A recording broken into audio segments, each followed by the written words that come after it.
airport, they don't have any knowledge yet. You understand? So the most appropriate is to explain Portuguese, yeah, in the basic level. You have to. And when I observe that the students are understanding, I can start to use my explanation in English, yeah? You can maybe just talk a little bit about in English to them so they can start hearing it, and then explain what you said in Portuguese. Because the students has to learn how to think in English. And that's what I've learned, that listening is the most important thing at the beginning. That's the most difficult thing. But Yeah. the sounds, that's what I'm doing with French. I'm learning the letters and the sounds. Vowels, consonant, diphthongs. Yeah? I'm learning that first, because hearing the sounds is how it all starts. Because our brain isn't accustomed to the sounds. It's different sounds for it. What happened? Yeah, like my name, Charles. A whole different R-A-R sound in the Yeah. And it sounds strange for our brain.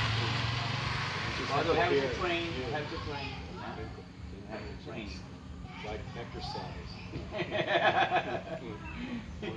Mental. We have to train our brain. Yeah.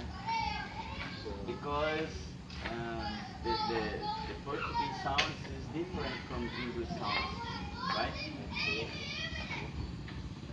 the whole way that your mouth structures the sound,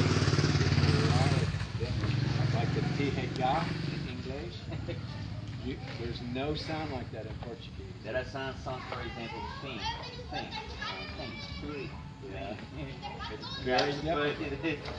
Very difficult for Brazilians to say the TH sound. But the language between the Unha, sua língua, entre dentes. yeah.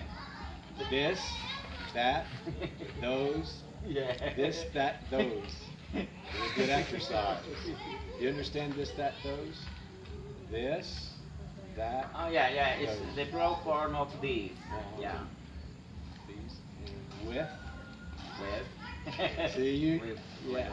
That's the normal way that Brazilians, we understand it, and it's okay. Yeah. Yeah. But it's, if you want to, And it sounds it's so strange.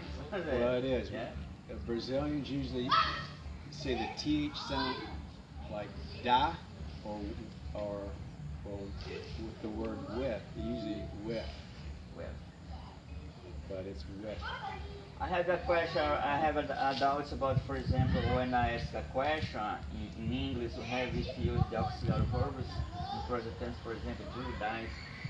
If I don't use the auxiliary verb, for example, you are happy. You understand? Uh-huh. Yeah. Yeah, because the intonation, The intonation, because there is some. and that's the same with Portuguese. So that same rule, when you raise your voice at the end of the sentence, that indicates in a question. Okay, So you're doing that right. So It's not to say, are you happy? Are you happy? I say, you are happy. yeah. And because when you ask question, use the verb to be, you can give words. Yeah, Mhm. the question. I think so. Give me an example, because I don't study English. You understand? Yeah. I just need an example, and I can tell you if that's correct or not. Yeah. You understand what I'm saying? Did you understand what I said? I think his example was that you Yeah. are happy, or are you happy? Yeah. Okay. Uh-huh. Okay.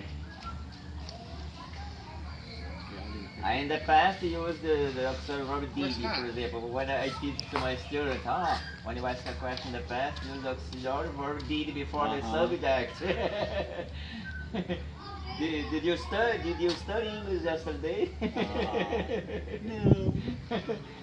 If I said you studied the English yesterday, it's not correct. Yeah? You understand? Did you study English yesterday? Yeah. That would be correct. My question, for example, did Yeah. you study English yesterday? If That's I said you correct. studied English yesterday, you Carlinho, understand? Okay. Gurupá, our house is here to receive you, okay?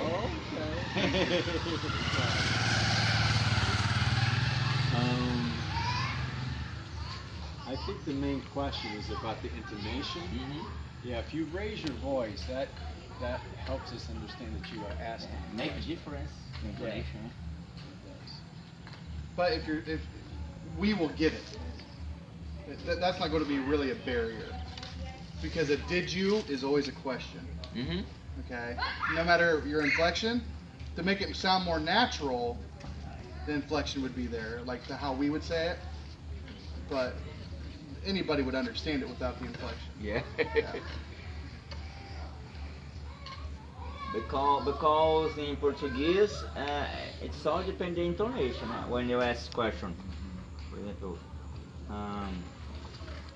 in affirmative sense, I say, you studying.